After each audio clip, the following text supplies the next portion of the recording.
All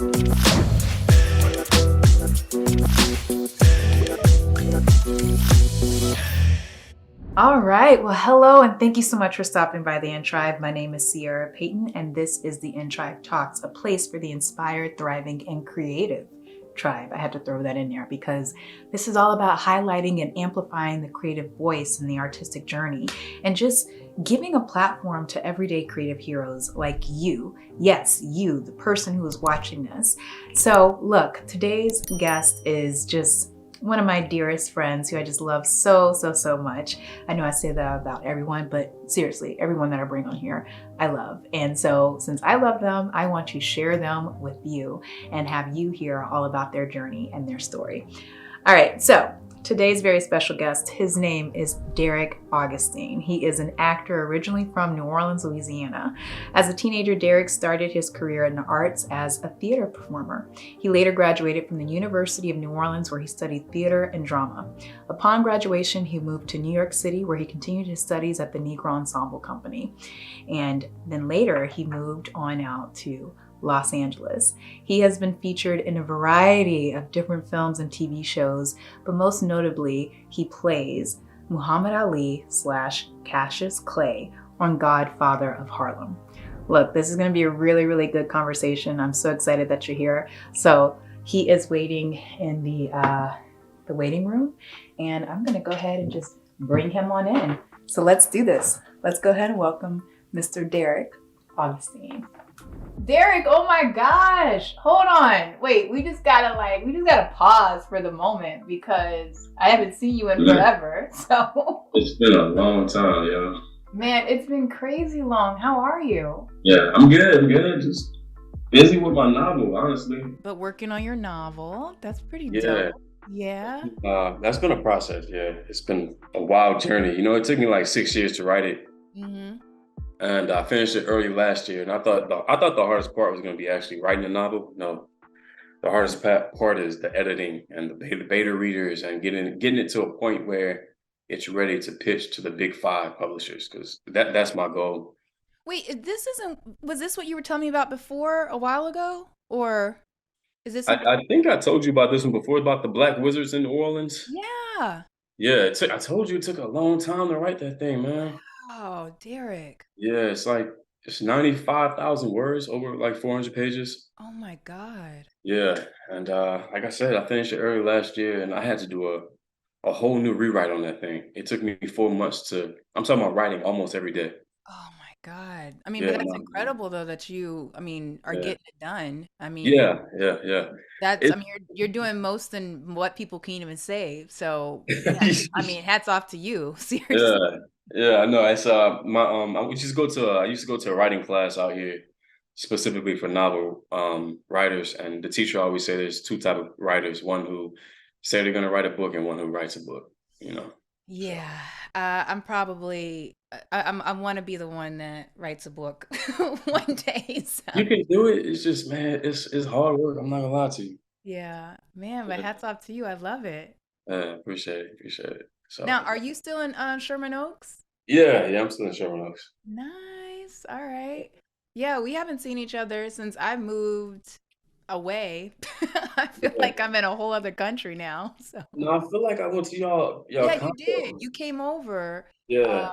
We were living in Newhall, and then earlier this year we moved like about maybe a mile away from there. So I'm in Valencia now. So Okay. yeah, I'm trying to get this stuff set up to where I can do it in person, eventually. Yeah. So, maybe have to have you come over and do this, Yeah. For sure. again some other time. So yeah. Yeah, let me know. Yeah. Yeah.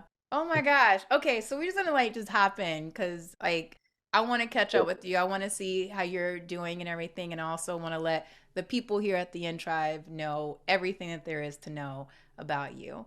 And so I- I don't know if I told you anything about this. I know I sent an email, but it's something I've been working on for a couple of years now. I just always want to kind of create a space, like an online platform or like a lifestyle brand that just kind of caters to artists, to everyday creative heroes, just people who are curious about the business, but also people who are just creatives in so many different mediums. right. And I also wanted to highlight my friends and people who I think that are just so dope and cool. And so here we are. So Yeah. that's what the In Tribe is. It stands for the Inspired Thriving Tribe. And I feel like that is you all the way. So Oh, it's I appreciate you.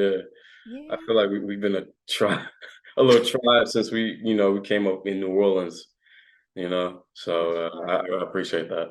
Yeah, man, for sure. So I want to do a few little icebreakers here for people who think that they know you and probably don't really, But I love astrology. I love zodiac stuff. So I'm curious, what is your zodiac sign? I think I already know it. April 3rd, that's Aries. Aries. All right, Yeah. Aries. And so do you know what your big three are? Your sun, rising, and moon sign? Just curious. No, I don't. I'm not really into that stuff, honestly, but I'm curious to know. Okay, before I say what I have heard about Aries, have you heard anything that rings true? Oh yeah, even though I'm not into it, when I sometimes I read what is the horoscopes, we're hard headed, we're stern people, but we know we're lovers as well. We like things our way. I'm like, dang, that does sound like me a little bit. Yeah. So, yeah, it's intriguing. I mean, but I also read a quote that the government they hire astrologists to to guide them in certain ways. So I think it's beneficial to use and to study. You know what I'm saying? Yeah, I definitely think, in doses, you know what I mean? It's like I love kind of talking the astrology language, but I try my hardest not to take it too seriously or just kind of use it as a means of like, oh, okay, well, this planet is in this alignment and it could affect these things. Let me just be aware of that, Yeah, and just, yeah, but definitely. not be like, oh, I should wear like yellow underwear or something. You know what I'm saying? Like, just try to like keep it, you know. Yeah, yeah, yeah, in doses. Yeah, I feel Yeah. that. I feel that. Yeah. Yeah, But I would say the only thing I really heard, the two things I would say I've heard about Aries, like y'all are fiery, you're a fire sign. yeah. You could have a little temper sometimes, I guess. And then I know a lot of Aries women tend to be singers. That's what I've heard. I don't know Interesting. about Aries men, but like Yeah. they're like a lot of our like famous singers like Mariah Carey, I think Aretha Franklin, Jennifer Oh wow, Hudson. they're Um, Aries. they're Aries. Sierra's an Aries. Okay. Yeah, it's something with like the Aries and women singing. I don't know what that is, Yeah. but I haven't met too many Aries women. Honestly, ironically, I was dating this girl uh-huh. and her birthday, we have the same birthday, April 3rd. And What? I didn't find out till years after. I'm like, wait, we have the same birthday? I don't know. I don't know how that happened. I was really young at the time, so Well, hopefully it was a good match. You had yeah, yeah, your we're like still your cool. We're female still twin, cool. I guess. Yeah, yeah, yeah, most definitely. Yeah, and you are a twin, right? Yeah, yeah. My twin brother, he lives in Phoenix. He's happy. He's married, no kids yet, but we're very close. We talk every day. Yeah, Yeah. Are you the oldest or youngest? 2 minutes. I'm the oldest. Okay, nice. Yeah. All Hmm. right, awesome, man. I mean, I'm sure people are like, I mean, I don't want to ask the obvious questions, but I mean, in terms of just having a twin, I mean, are you Twin guys, thing, yeah, sometimes. are Yeah, y'all like connected like that? man, I tell you what, I don't think so. But sometimes when I'm feeling like really low or he's feeling really low, we call at the right time. We need to hear each other's voice. So, if you want to call it some type of strange twin telepathy thing, yeah. But yeah, it's growing up as a twin was fun. It was cool. Twins are an anomaly. It's I think it's like 5% of the population are twins. Don't quote me on that or anything like that, Okay. or maybe even lower than that. But yeah, it's crazy. I look at my brother. I'm like, dang, I really look like that. But I feel like when we were younger, we looked more alike than we do now. And I think I don't know why, but I think our personalities and what we do for a living and how we live our lives kind of shaped us to our own different paths and our different aesthetics, if that makes any sense. Yeah, it totally makes sense. But Mm. you guys are both into acting and modeling together. He was. So my brother is an engineer now, but when we were younger, we grew up in theater in New Orleans, and when our mom got sick, we went to college, and I remember, my brother was like, one of us got to have a great job to help take care of our mom if something happens to her again. Mm-hmm. My brother was like, he switched his major to engineering, and now he's happy, but now he does sometimes wonder, like, man, what would have happened if we would have both stick with it. Look, I say it's never too late, No, no, I it's mean, never too late. I nah, don't think he would. He has a great job right now, and I don't think he would, unless the right role would have to come. And also, but we could just maybe still do commercials for now. yeah, Until my production company really gets popping, I can, like, hey man, here's $5 million for a role. yeah. You know what I'm saying? I love that. Yeah, I mean, look, I give me a call too. I'll be up in there. So I got you. I got you. I need some New Orleans flavor. look, man. So let's just talk a little bit about your upbringing and living in New Orleans and growing up in New Orleans. Yeah. I know what it's like. I mean, well, I have my perspective of living in New Orleans and growing up there, but just for people who aren't familiar with it, I mean, what was a typical day like for young Mm. Deric growing Young up? Thug. I mean, I think the gist of New Orleans is we're a city with a lot of culture, a lot of good people, a lot of great food, of course, but we're very family oriented. Yeah. As a family, I grew up my father's side of the family is from New Orleans. They're huge. They have a big family on their side. My mother's side is from Opelousas, Louisiana. And my mother actually met my father at the University of New Orleans, which is my alma mater. Wow. Pretty cool, yeah. And Wait, what did they study, your my parents? father was studying engineering. He was an engineer, and Okay. my mother was studying business. She was a businesswoman. She did a lot of she was doing real estate investment. Okay. But I say was because my mother passed away a couple years ago. Also, my father passed away when I was 3. But that's another story. But I say all that to say that I was raised with core family values. And in New Orleans, people, we could fight all week and come together on Sundays for a pot of gumbo and watch a Saints game. Yeah. That's how we operate. You feel me? Mhm. So, my mother, she got me into acting. She had twin boys. She was like, "Y'all gonna make me some money." So we did. We were models. We started off at models. I remember we were doing J.C. Penney modeling. Remember those big catalogs? Yeah, Them thick. I do. Yeah. Yeah, we were in those, and we just do like J.C. Penney runway shows. And I remember our mom was like, "This lady told me that we should get you guys into acting." So we started doing theater.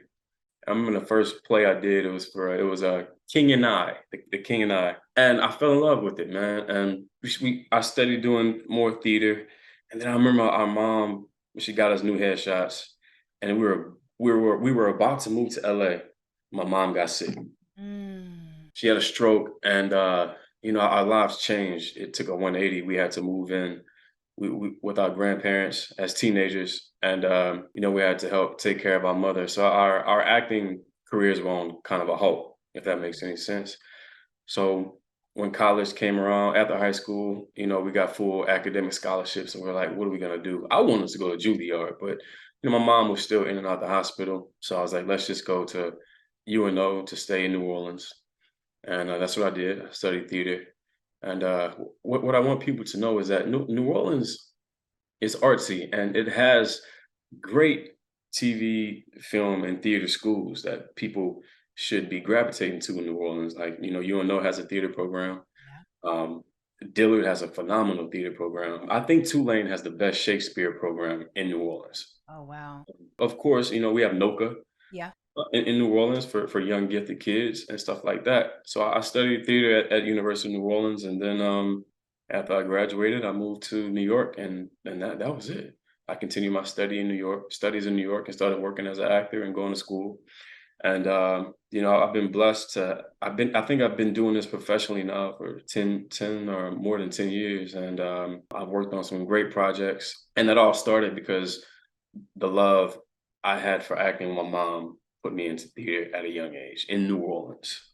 So yeah, that's that's pretty much the gist. And I'm still in class. I still go to Ivana Chubbuck Studios, Nice. and and she's amazing. Ivana is amazing, and work with some of the greats. And I want to, I never before I went to Ivana, I never thought about, I just wanted to be a working actor. But now I want to be the best actor in the world. I want to win awards to show people my talent and my craft. It is so, I'm sorry to Nah, go ahead, do your thing. but it's so important. I just want to park right there because it really is important for actors and just people in general to just speak like this, and I think for a long time we've been very, it's taboo to say stuff like that. Yeah, It's like, I don't want to just be a working actor. I want to be a star. I want to be, and I'm like, speak that. Like, you have yeah, to, because it's just like, do you want your dream to just be for like 10 people in a dark theater, or do you want like what God has blessed you with to be right, seen all over the world and shine that light all over the world? And it's like I look up to these guys like the Tom Cruises and the Denzel Washingtons and the Kate Blanchetts of the world and stuff like that. And it's like, you go and you watch their movies and their things, like, you're moved on the inside, and mm, it's like they're able to reach millions and millions of people, and so it's just like, why not try to go for that, right. as an actor, and like, to be bold enough to say that out loud. I think like you just have to be, you Yeah, know. you have to be. And like I said, I never had that mindset because the thing was, how I look got me in a lot of doors, but I didn't want to lean on that. So that's why I was kind of cognizant, of always saying, I want to be famous. I don't want to be this huge star because I don't know. I just wanted my talents to always speak for itself. But I had to realize that that comes with the territory. Hmm. And like you said, your light your craft will show your light eventually, and you want to be able to meet millions of people because through that we can let people know our stories and maybe help influence other people who are going through some things or maybe who want to get involved in the industry. Yeah, and then I also feel like too, and this is a question I want to ask you, but we Yeah. could talk about it right now. In terms of like what the responsibility of an actor is, what is the job of an actor? Hmm. And to me personally, I just always feel like, yes, it's like putting your best foot forward, executing a character, but it's also like you're honoring someone's story, like, no matter if this is a fictional character or a real character, I guarantee you, there is somebody in the world that is this character that you're embodying on screen. And so Right. you're getting the opportunity to honor someone else's story and validate someone else's story by embodying a character.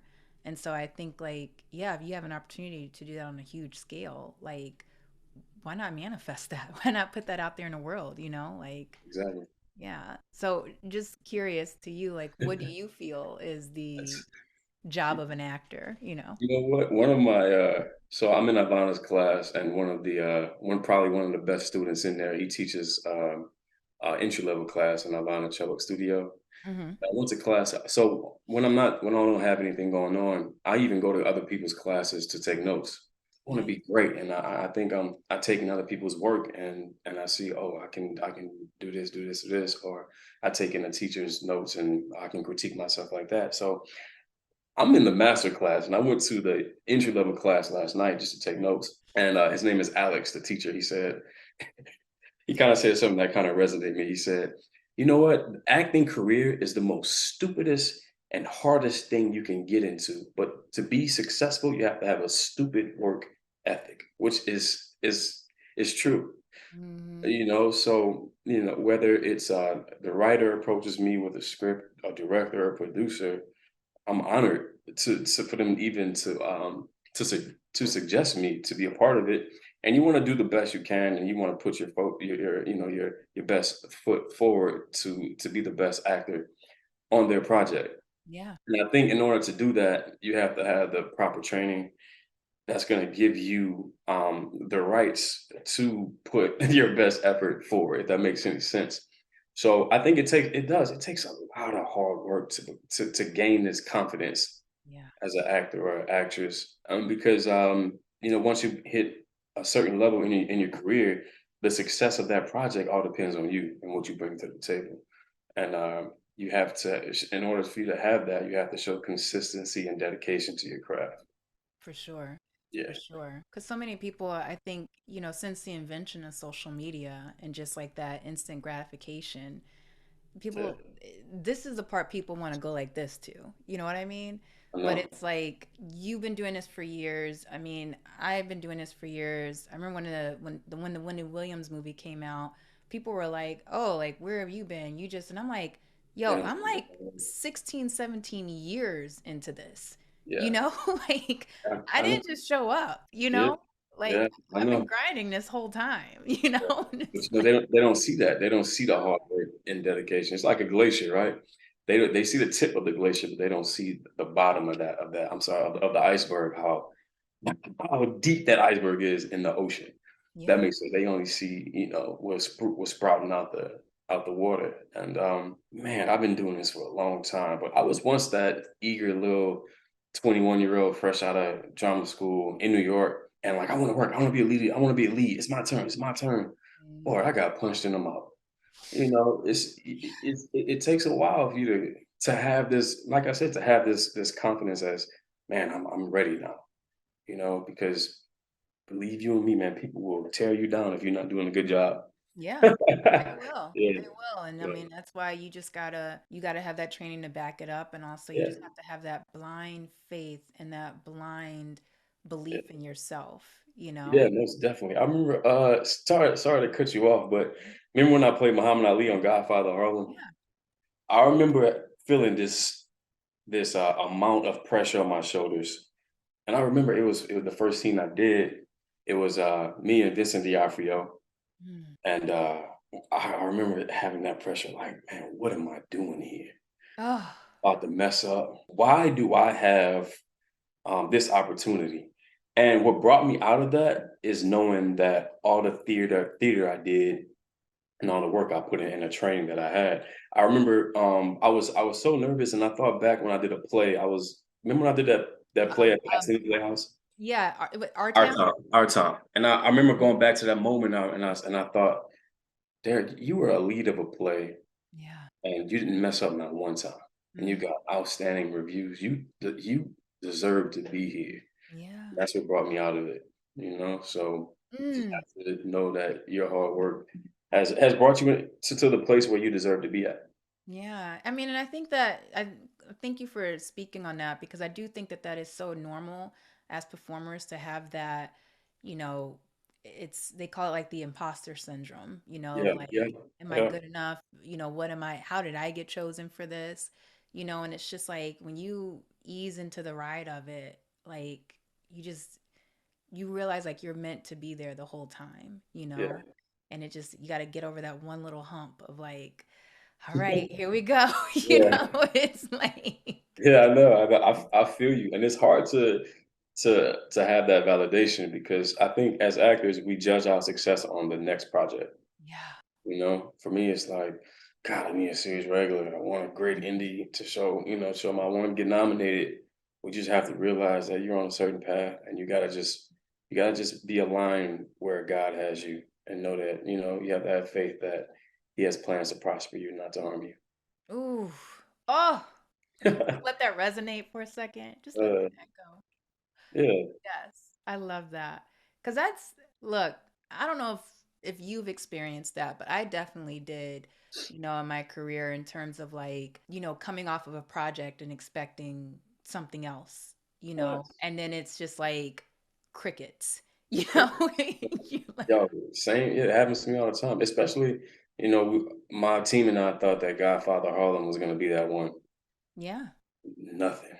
But you never know. Somebody could have watched that, and maybe that's the reason why I'm out. I did other projects. I did Swagger. I did All American. Right now, it's just you never know what doors that project opened, and I can't judge that. You know, Yeah. I did my work. I have to let it go. Well, I And have to shout myself out because I do remember helping with your self tape on Godfather of Harlem. So I I mean, appreciate. you drove the whole thing. You did your thing. You were prepared, and Yeah, you I showed appreciate your that. I appreciate brilliance. But that. I just pressed record. But I gotta Yeah, say that I was man, there man. witnessing the magic. Yeah, So I appreciate that.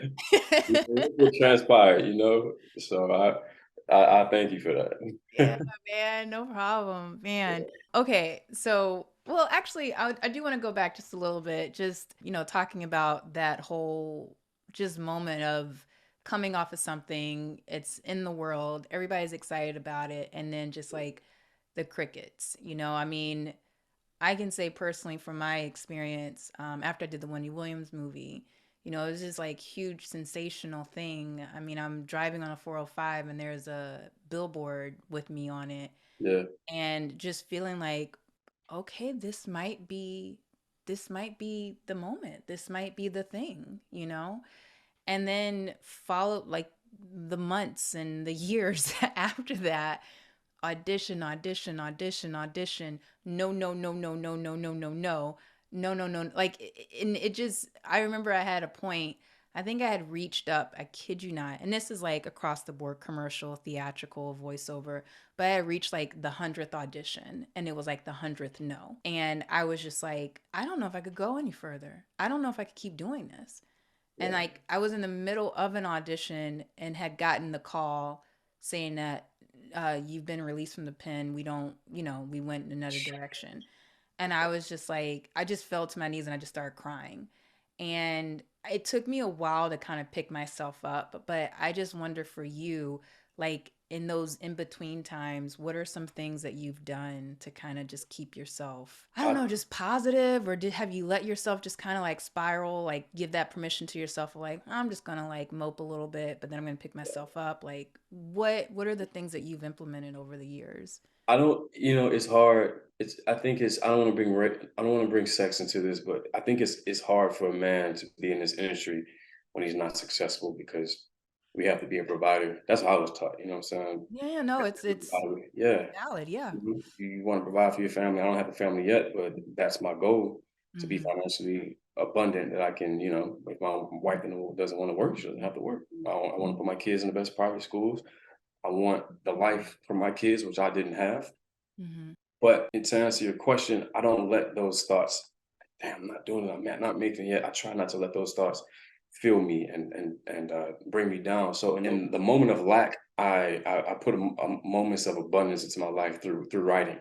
Mm. So I mean, when COVID hit, I got a bulk of the book done. I wrote a novel, and I got the bulk of that novel done through COVID. While everybody was going crazy, oh, I'm not working, I'm not really doing this and this.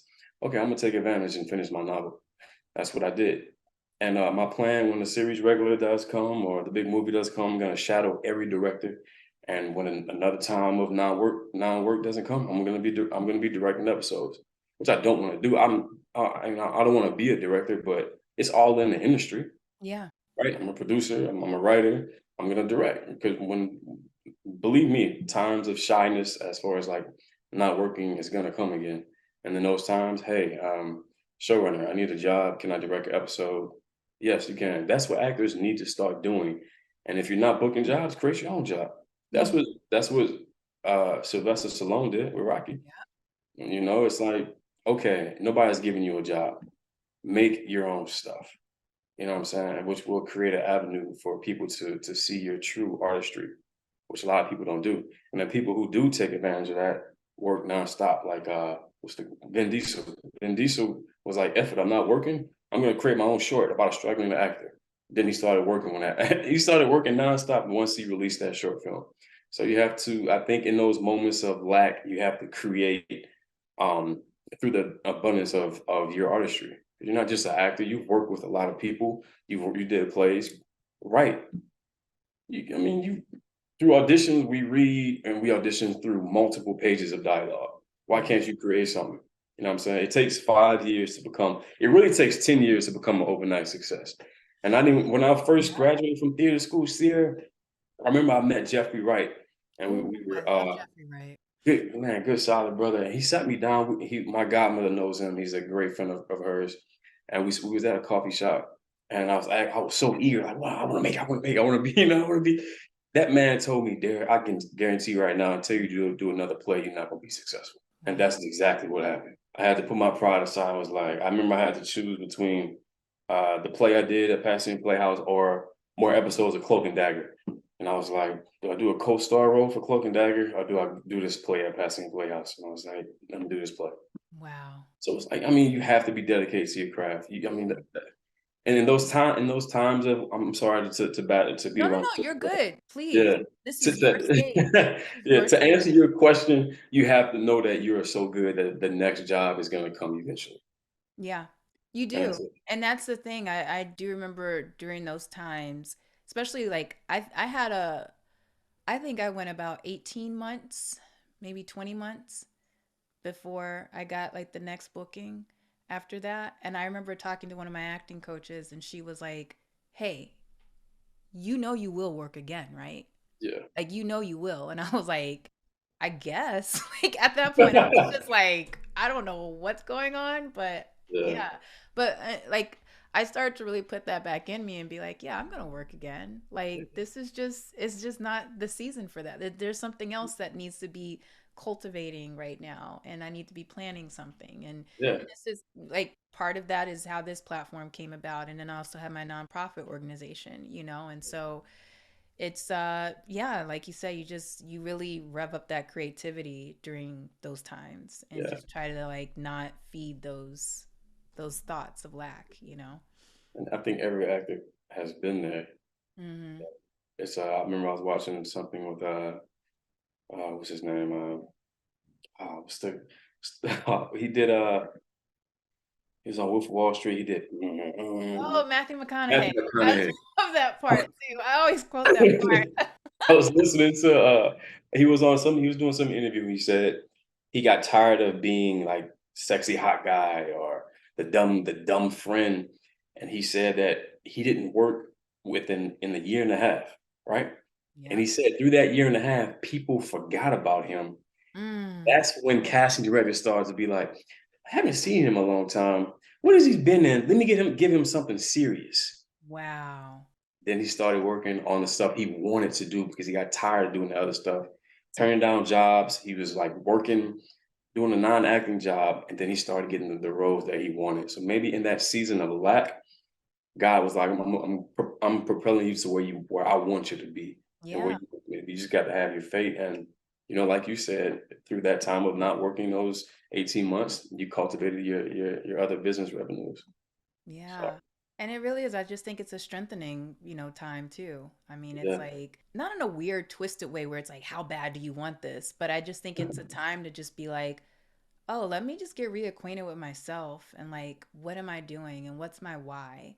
And also, like, to just, on another side of it, to just kind of let go of all of it too. You know, I do think that sometimes as actors, we're so like just knuckle gripping our careers and our dreams and you know, and sometimes it's like, hey, just go take a walk, like just go be a normal person, you know what I mean? Like go to the beach, go like it doesn't have to be this every day I'm auditioning, every day I'm grinding, like, you know, just yeah, hey, like explore yourself and what life is, and then you can bring that to the table when you get that next role, that next project, you know. right. So Most definitely. you know, anyway, so I'm just curious. I mean, we're right now in the middle of the actor writer strike. How are you holding up during this time, and do you have any thoughts on any of this, you know? I'm pretty good. I'm not gonna lie to you. Like I said, the book has been keeping me pretty busy. That's what's an acting class. So I'm still, you know, working on my artistry. But I went to the strike Friday, and I went this morning to Warner Brothers, and Nice. I just love that. We're all coming together to demanding, to live to have more resources in the industry. As far as like we should all be able to make a living, whether you're a cast, crew, extra, anything that makes this beautiful art form work. Yeah. But yeah, I'm doing good. I'm doing great, and a lot of my friends aren't. A lot of them had to move back home, Mm, which like I said, I'm grateful that I've been able to work as much and to have like a solid ground to be like, okay, we're going through this. I know what I need to do to get through it because I've been there, and so yeah, I'm yeah. doing good. Yeah. It's just it's been an interesting thing to just kind of see. I mean, I remember talking about this a couple months ago, and you know, when the writers had started striking, or just even the conversations around the writer strike, and people were like, "Do you think actors would strike?" And I just was like, I just don't know. I mean, it just depends. It depends on what the negotiations are looking like, you know. But I do think that eventually, just as a people, I mean, we are going to stand up for what's right, what we But believe yeah, is what's right, and what we believe what we're worth, and so definitely. I just think it's a beautiful time, like you said, that people are coming together and just, you know, really standing up for, hey, like, we're a part of this machine too, and like we should Yeah, get fairly compensated, and we yeah, shouldn't be reduced to AI bots either. right, right. Yeah, So, so yeah, I'm glad we're all coming together and pushing for that. We should get paid more. I'm not gonna lie to you. And yeah. all the stuff. I was talking to one of my homies, and we were talking about series of regular roles, and I was like, man, why do people? Why would I deserve to be paid 100, 200K an episode? He was like, Derek, restitution for all your hard work. That's why. He was like, how many auditions you went on? How long you been doing this? You went to school too? Yeah, I was like, yeah, I did all this. That's why. Taxes, manager fees, agent fees, publicists, lawyers. That's why. And I was like, yeah, you're right. But also, just for the guest star work too, we have to get paid more, Sierra. Yeah, we do. So yeah, We do.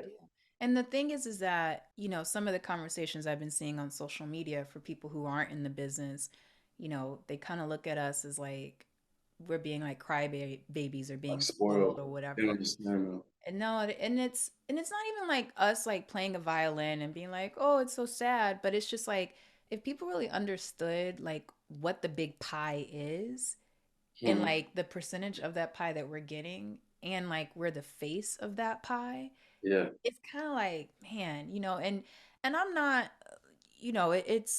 it's challenging, right? And I'm not trying to be, a CEO basher or whatever, but it's just like when you just optically, it just doesn't look good. You know what I mean? Yeah, and Like this when girl's you, getting paid like 50 million, 250 million, and your extras are getting paid $100 a day. yeah, That's exactly. insane. That pay gap, that pay disparity is that pay gap is too big. Yeah, and people not getting health insurance Yeah. and all of that. And it's just like, man, I mean, at some point, somebody has to like wake up their humanity and be like, Okay. okay, Something's wrong. Something yeah, has to change. I yeah, was uh, I was just listening to an interview that Taraji P Henson was doing, hmm, and she said, This is the thing. When I get my check, 40% goes to taxes, 10% goes to agent, 10% goes to managers, 5% goes to lawyer. Then I have a retainer fee. By the time I get my check, like half that portion that's going, I'm left with a portion of this payday. So yeah. that's what people on the outside looking in really don't understand. Yeah, I mean, I'm pretty sure if people were out, the people who are on the outside were paying commissions and, SAG fees and all that. Yeah, all that, They would yeah. be all up on the picket Oh yeah, lines I'm with front us. line with You know this. what I'm saying? Okay, now I see what the deal is. You got a residual check for 30 cents? Okay, yeah, I'm getting out there with you. You And feel me? also, the other thing too is just this whole AI stuff. Yeah, Like, I mean, I just like we are okay as humans. We're so intelligent, and we can advance technology like crazy and create things that are convenient for us, like the cell phone, this and that. But I think it just gets really dangerous when you start presenting the idea of ownership over someone's like electronic image. You know what I yeah, mean? yeah. Like, and yes, right now the contracts that we're signing, prior to AI, like yes, we give our image and likeness to these studios Yeah, and yeah. for forever and perpetuity, all that type of stuff. And every time I see that, I'm like, oh, do I want to sign this? Because they could like take my image of this character I created and make millions and millions of dollars off of it, and like I don't get anything out of it. Right. But then when you start introducing this whole idea of like artificial intelligence, and it's like, not only do we own the character that you created, but like we can take Um, that yeah. likeness and duplicate your performance and you in a myriad of ways of, for our other productions and things down the line. And it's like, I don't know, like there just has to be a line that has to be drawn, Right. and That's why we're striking, yeah, exactly. to And regulate so that. it's just it's such a, oh man, I mean it's an interesting time. I feel very hopeful and optimistic that it's going to all work out, So, yeah, in our favor. not favorite, yeah. But it's just been interesting. I was like, whoa, when I was reading some of those negotiation points and everything, I was like, Yeah.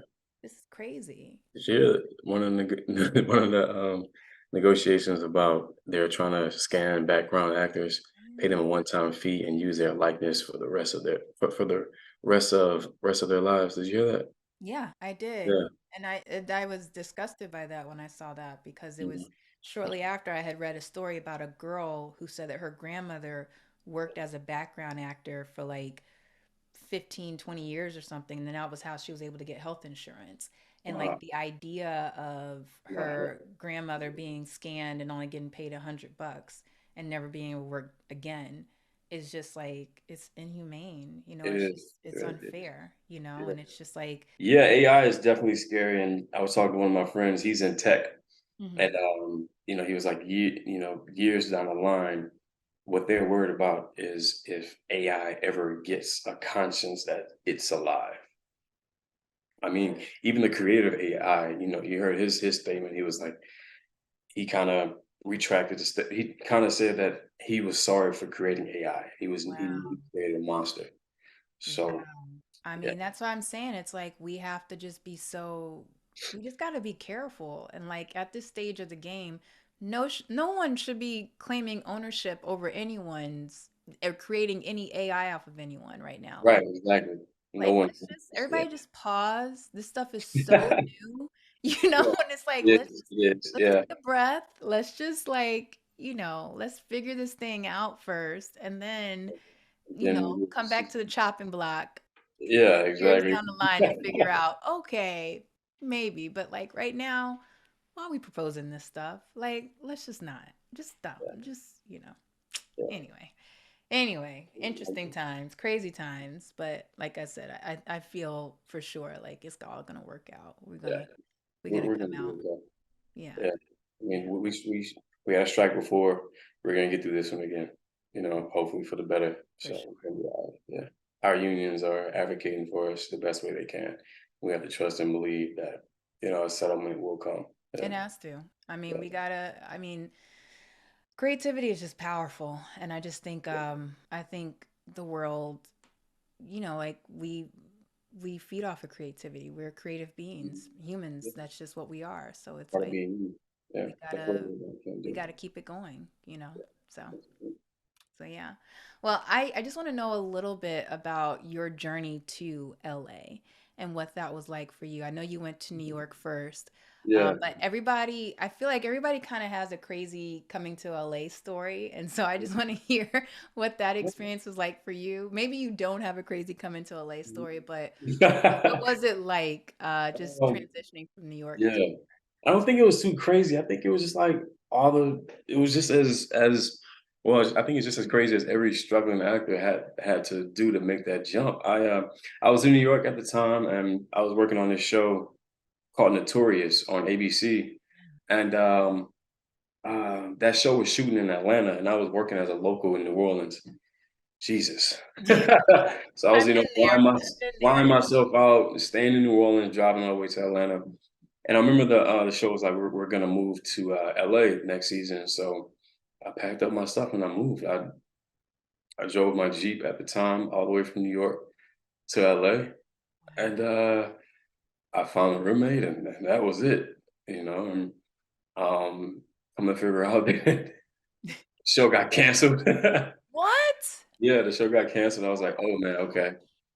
All right. So I'm here now. Let's do it. So, I got a little side gig and I was doing that for a long time and I was still I was auditioning and working and it took me a good couple years to be able to, to work as an actor by itself just to help, pay my bills.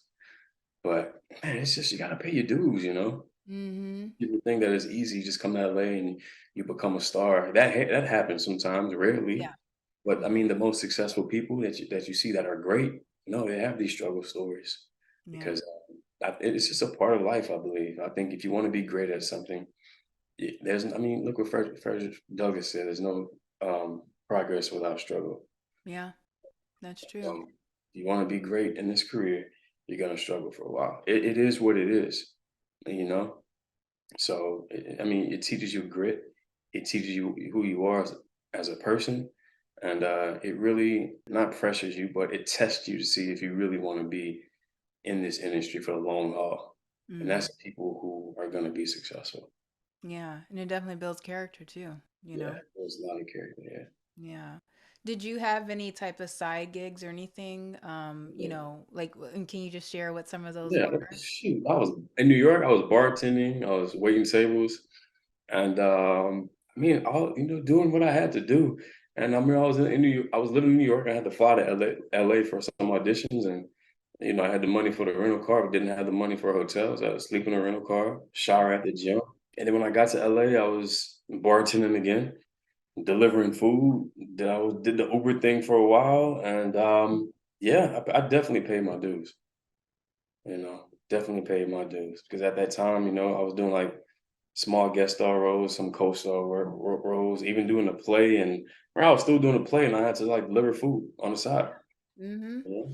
So I had to do what I had to do, and that's the Mm-hmm. difference between somebody who wants it and somebody who's like, I'm gonna try this thing out. Once that pressure get on, they don't know how to.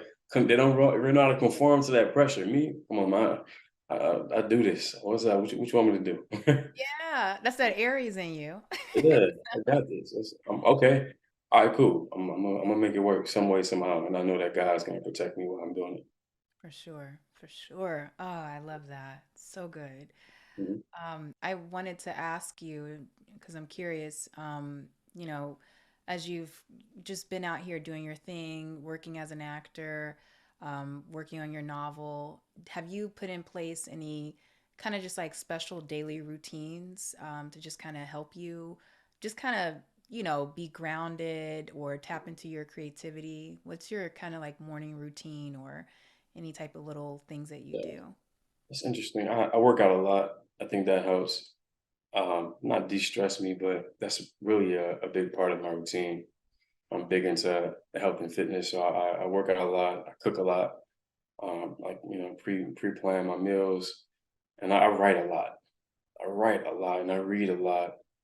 And I think that keeps me grounded, and also knowing almost how knowing that all the work I put in and all the struggles that I had to endure, I think that keeps me grounded Mm, because I know how, man, I worked so hard to get where I'm at now, and I'm not afraid to go back there because there's no way I can go back there at yeah. all.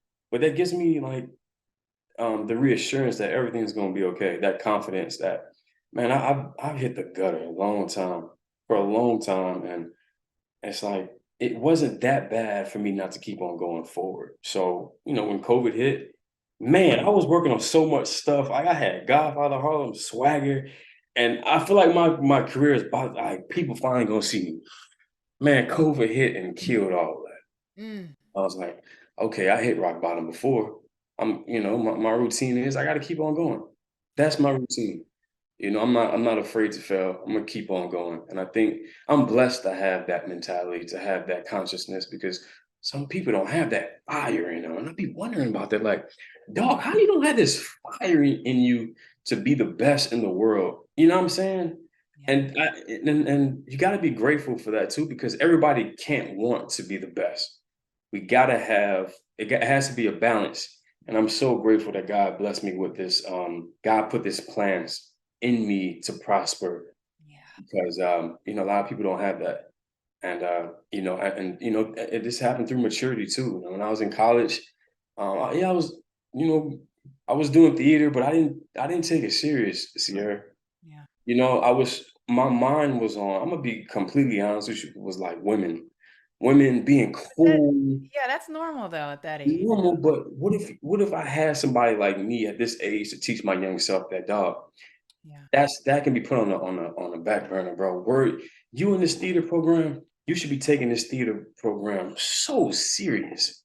Not reading a play the day before and thinking you're gonna get on stage and doing a great job Yeah. no, you should have had that mentality like I have now. I wanna win a Tony. Yeah. What if I had that back then?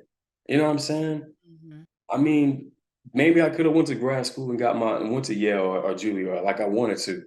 But I say all that to say is that those were learning pains that I had to learn. And I think God put me in that position was like, after you graduate college, the life gonna hit you because you gotta wake up, young dude. Yeah. I'm not gonna lie to you. See, I thought it was God's gift in college. You can ask anybody that went to college, but they'll tell you that I was a-hole, I was cocky, and I know that I wasn't a great man back then. I was a childish little boy.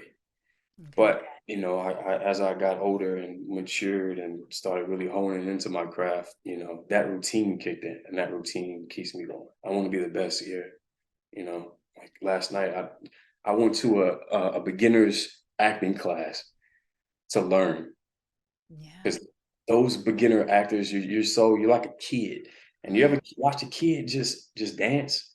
Yeah. So they got so much swag and so much confidence, and that's what young actors had too. And Mhm. that's what I went. I went to learn, like, oh, okay, you did that. Let me just write that in. Let me steal that. Yeah. Yeah, listen to the notes. My acting coach says, the acting teacher said something that I picked on. Let me see if I can remember. He said, when you're acting, um, you can tell a lie, but your behavior will tell the truth. Oh my gosh, it's so Isn't that isn't that good? And maybe I just that's needed to so be there to real. hear that night yesterday. Yeah. Yeah, Oh, I love that. I yeah. love that. Oh, you're making me want to come to class. So Right. So yeah, to answer your question, I think I've gained this routine through maturity and knowing. I think my confidence is my routine. nice. I love Yeah, that. And you're right. I mean, you said this too. I mean, it's just you got to have a lot of confidence to do what we do. yeah, You got to believe in yourself. And so whatever you can do to build up that confidence. And it's not about like being cocky, I guess, or like thinking that you're invincible, but it's just like yeah, it's just being confident in your yeah, talent and what you bring and yeah. Like believing in yourself, you yeah, know? like Sierra. Now it's like, man, I have a technique. Like I have a structure. You know what I'm saying? To break down a script, to break down a character. I'm gonna be completely honest with you. I didn't have that before. Yeah, I mean, it took me a while to develop that. Yeah. It takes a while, and Mhm. and now it's like I know how to do that. Man, my confidence just shot through the roof. And I didn't learn that in drama school. You learn Shakespeare, you learn plays, and it's like you learn how to project, you learn how, your movement, and all I still You use learn that. all the technicalities of it all. Yes, which is good too. That foundation, because acting was built on, I don't care what anybody say. Acting, what we do now was a transition from Shakespeare. Yeah. Everything what we do now. So we have to have that foundation. But to have a real technique, I didn't learn that in drama school. I did not. I had to learn that through class. Yeah. And I'm so grateful that I found my technique that works. I love that. And it shines too. I mean, you're crushing it, man. Like I appreciate that. you are for sure. All right, so we have a few more minutes here, and so I have just a couple more questions to Yeah, ask. yeah, So I'm doing this thing where the guests are asking questions for the next guest, and they don't know who the next guest is yeah, or anything like that. And so I'm going to ask you this question, and then I need you to also create a question for the next yeah, guest. All right. So the guest before you, this is a long question, so please yeah, just yeah. all right. Are your traditions, rituals, or routines encouraging you to embrace connection and learn from your fellow human being? Or are they perpetrating bias and stereotypes? That's a dope question. Isn't And it? It's deep too. that's a deep question, but it goes to what I've been talking to my fellow actors about who are my age in my age group, and what I wish I would get from the actors who came before me. Hmm. One thing about this industry, and I'm sorry if I'm going to piss people off. I don't care. Like, No, no. And this is here. yeah, We're here. We understand. We're listen. right there. The older black men don't don't really, from my perspective, and I could be totally wrong, and maybe I do. I hope and I pray that I do meet more people that I aspire to be when I get older. But a lot of Black men in this industry, older, successful, don't help out young Black men. Yeah. They don't, and it's so sad. I met and I've worked with a lot of them, and I'm begging for richness as far as like for mentorship or what I can use to really thrive. Cece, man, it's been rare that a Black man helped me out and give me some tangible advice I can use. Wow. I'm not gonna name any names, but so I aspire, to show change, to be a better person, and to mentee young men who are trying to come up in this industry. Even last night, there was a kid, the Black boy in class. I was just, I stayed after class just to talk to him. I was Nice. like, this is what you need to do. These are my growing pains. This is how you avoid them. And I met a young kid the other day. He's the first Black boy, young kid who's an animated Star Trek character. What? I'm sorry, Star Wars character, cartoon on Disney Plus. Wow. So I met him and his mom, and like I gave him my info. I'm like, I call him little bro. Please, whatever you need from me, I will give you all the knowledge I have, my resources to help you out because I didn't have that growing up. Yeah. And even when I first moved to New York, I remember I met this Black producer. The man wouldn't even look me in my face. Oh, He's like, I was like, hey man, I'm pleasure to meet you. I'm Derek. He did like this. Nice to meet you, young brother. And he walked away. And it's so sad. And I get it. It took you a long time to get where you're at, probably without any help, especially back then yeah. when you had all the odds against you. But shouldn't you want change and growth from from the younger generation who's coming before you? And they got a lot of actors who do that. Yeah. Denzel Washington Mm-hmm. put people through school. Yeah. And, he put Chadwick Boseman through school to get his graduate degree overseas. And I heard he's a great mentor, and other people do, but it's not a lot of us. And so, to answer your question, I aspire to be the mentor I wish I had when I was dying for a mentor in my life. But I found one. His name is J. August Richards. I met him on set for Notorious. He was the only Black dude on there too. And I'm like, "What's up, man? What's up, man?" And now we still cool. And whenever I need advice or whenever I need anything, I just, hey Jay, man, I need to talk to you about this. And he's there for me. So I'm blessed to have him in my life. But I just wish I had a lot more that community. You know what I'm saying? Yeah. Yeah. For me, CC, I had to work on that too because you know how, like for our age, it's hard to build that community because it's like we're going. It's like we're rivaling against other Black men, Yes. Black actresses that are our age. That's what I didn't like about going into the room back then. It's like you see these cats. It's like, damn, okay, yeah, you're here again, dog. Like, don't talk to me. I don't want to talk. I can talk to you after the audition. And it's hard to build a genuine group when you're like put in a pit. It was like, go of these 500 people, go for one role. Yeah. The people who are really good, who really work, it's like really like 10 or 20 of it. It's like fight in this arena. So Yeah. it's hard to build that trust and that camaraderie with these people when you're honestly you're competing with them, So that hopefully that answers your question. No, it definitely does. I mean, I'm just thinking about how the it was like, or are they perpetuating bias and stereotypes? And it's just like what you're talking about is becoming a mentor, to other young people and like really breaking those, stereotypes of like all of the things that everybody says about black people, but also black people in entertainment. You're really breaking those stereotypes of just being a shoulder, being a big brother, to Yeah, somebody. And it's like that's also partly why I created this as well, is because there were so many moments throughout my career and so many things that I experienced that I was like, man, like I wish I could talk to like Halle Berry and like ask her like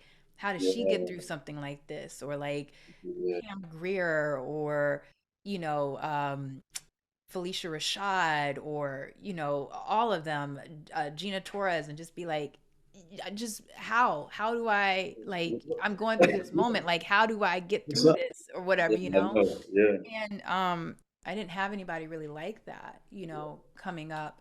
And so like this is kind of a space for me to just kind of share some of my experiences and other people like you to just be like, hey, if I'm not accessible, like you can't call me or whatever, like at least like you have some of these stories or like interviews like this to relate to, and also just see a representative of yourself, to be like, man, okay, these two, Black people from New Orleans, like, made Yeah, it work and did it. Like, okay, I'm a young person coming out of New Orleans, like, maybe I can do it too, if Deric yeah, and Ciera did it, yeah, and so yeah, so hats off to you, like, kudos, man, to do that. That's big. That's yeah. major. Yeah, We gotta make change, and I think this is the change I can make. You know. for sure. For sure. Gosh, I feel like there's so much I can unpack there. Um, but that'll be for another conversation. We gonna do this again. Yeah. No Um, problem. so now you have to have a question that you want to ask the next guest. And so, Yeah. yeah, what Um, would your question be? I'm gonna can it be write it like down. can it be like two questions, but it's kind of the same thing? It kind of Sure. relates the same. Who are you, and what is your why? And Okay. has your why changed over the years? All right. So, who are you and what is your why, and has your why changed over the years? Yeah. All right, cool. I'm gonna ask the next guest that, and then I'll tell you what their answer is when this Sounds is all good. said Yeah, and done. So that's yeah. dope. Yeah, man. All right. And so very, very last question here is, where can people find you? How can they keep up with you? And when this novel is ready, where can people just keep up with you so they can Yeah. know about it? So Yeah, for sure. You know what? You can find me on Instagram, Twitter, at Deric Augustine. I mean, I'm not a big social media guy, but I try. I'm trying. I I, know I am too. it's so hard. TikTok, I'm on there too. The book is called Nolans, and we're in the last stage as far as editing, and then we're gonna go to proposal for publication with the big five publishing companies, and not hopefully, but when it does get picked up, I'm sure I'll share the news with you. Yeah, so it's gonna happen soon. Yeah, It is. Man, yeah, I can't wait for it. It's gonna be amazing. yeah. It's gonna It's be a long so time coming. yeah, but it's happening. I can't wait to see it. So man, Deric, this has been so good. I'm so happy that we did this. Thank you so much for giving your time over today. I mean, I'm thrilled to have you on here. I love that I got to learn a little bit more about you, and I can't wait to do this again. So Thanks thank for having me. You heard me, baby. Like I'm from the you. East, Did, dude. baby. I put in with you, Look, I'm yeah. from that third ward. You heard me? So, Yeah, you know. very well, you hear my peep from the seven, yeah. This seven wall Okay. hard, yeah, Of course, y'all from the seventh, yeah. because Yeah, that's where all the Creoles are from. So, yeah, you know. yeah, yeah, they're like, man, I Uh, appreciate no, I appreciate you too. So, all right. Well, I will see you soon. And until then, just keep inspiring people, keep thriving. And yeah, we'll talk soon. it, man, for sure. Good seeing you, see. All right. You too. Uh, All right. bye. I mean, wasn't that an incredible conversation? Oh my goodness. Look, Deric Augustine and I, we go way back. We're New Orleans brothers and sisters here. And so I am so happy that we had a conversation and had the opportunity to share with you. Now, if you want to keep up with Deric, like he said, hit him up on Instagram. I have the links down below, all his socials and everything. And if you want more content like this, you already know where to go. Go to the intrive.com. We have everything on there for you, more articles, more interviews, also courses and the membership. So please be sure to head on over there and check it all out. And I'll see you over there soon. But until then, like I always say, keep inspiring others, stay inspired, keep thriving, and know that I love you. All right, take care. Bye.